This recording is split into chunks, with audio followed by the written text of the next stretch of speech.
Hello and welcome to my shed.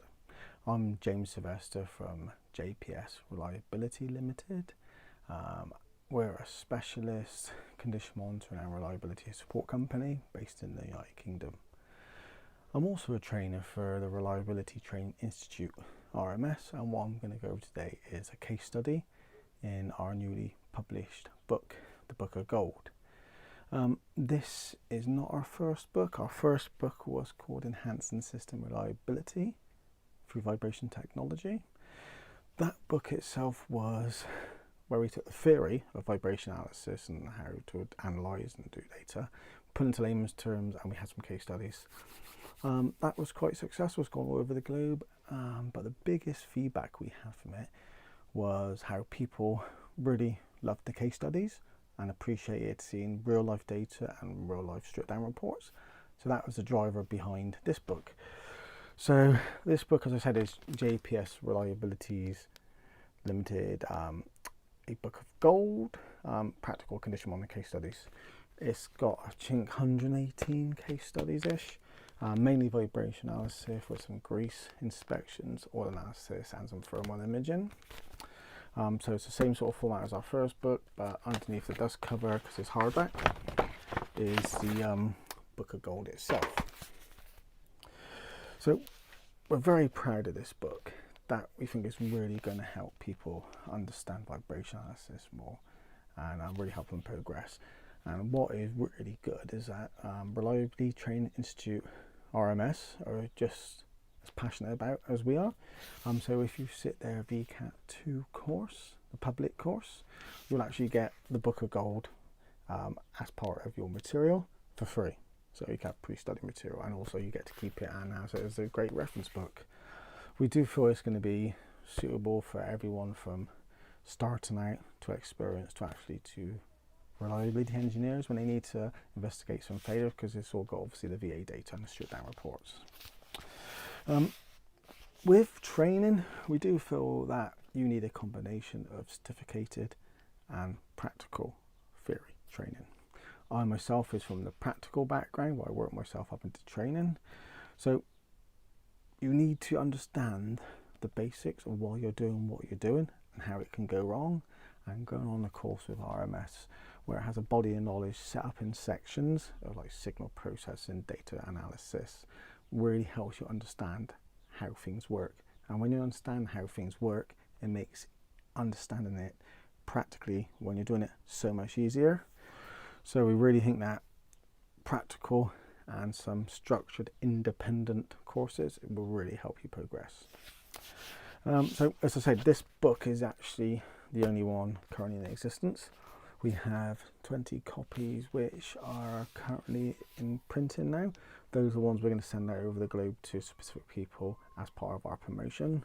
And then we'll have a batch for RMS, which they'll be using on their courses and distributing to the UK.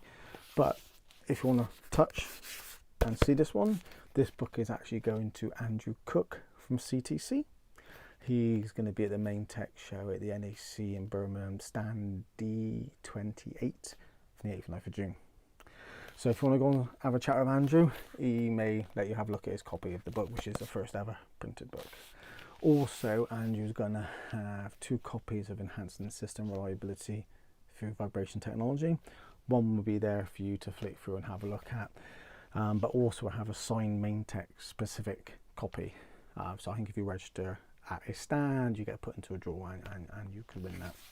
But what we're going to do now is go through the case study. So within the book, we've got a section on gearboxes, and on section 6.4 here, we have failure due to an aged bearing in the worm and wheel gearbox. Most of these are set out where we have an introduction or background and a summary, then the data and the analysis.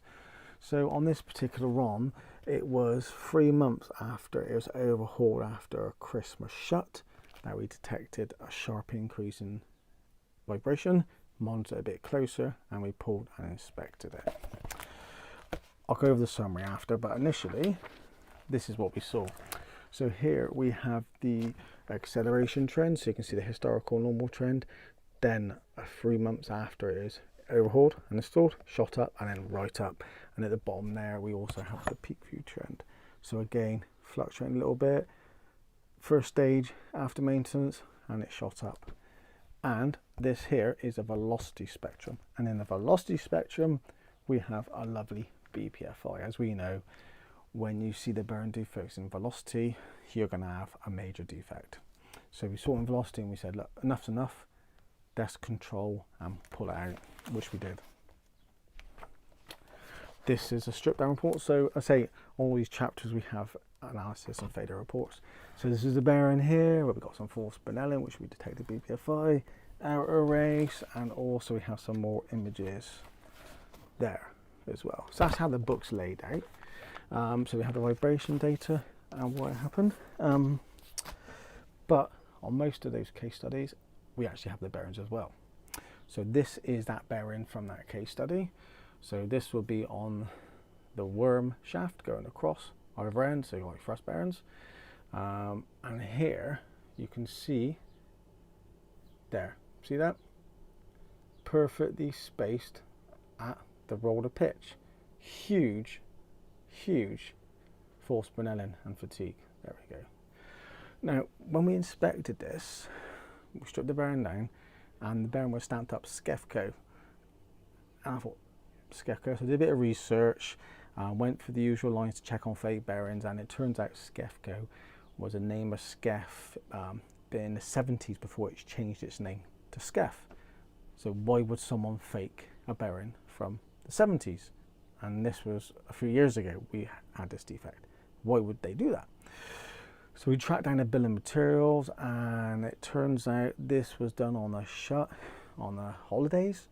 So they needed to get a bearing quick. It is an old Imperial bearing. They couldn't find an Imperial bearing in stock, so they went to like after sellers or like a bearing warehouse type place where they luckily had one on the shelf. So this bearing then was traced back to picked up redundant stock from our old steelworks. So obviously someone bought all the bearings, kept them thinking that's what one would need in the future. But that then had been sat on the shelf for 30 years, just sat there, which is amazing. You know, it's older than me and I'm old. And yeah, and then you can see there how perfect the force blend. So we had that sat there for all those years, and that point contact making a stress razor. So as soon as the asset started up under load, bang, not long after we were getting clear BPFI, and that was the failure. So as I said, we've got lots of bearings, and I'll try and do another one in a couple of weeks where I'll show you another chapter in the book, how it's laid out. We'll look at the VA data, and then we'll go for the bearings. So hope you found it of interest. If you go into Main Tech, pop in and see Andrew Cook, say hi, you can have a look at the book, and hopefully soon RMS will be distributing in the UK, and we will have some distributors set up all around the globe. Thanks for watching. Bye bye.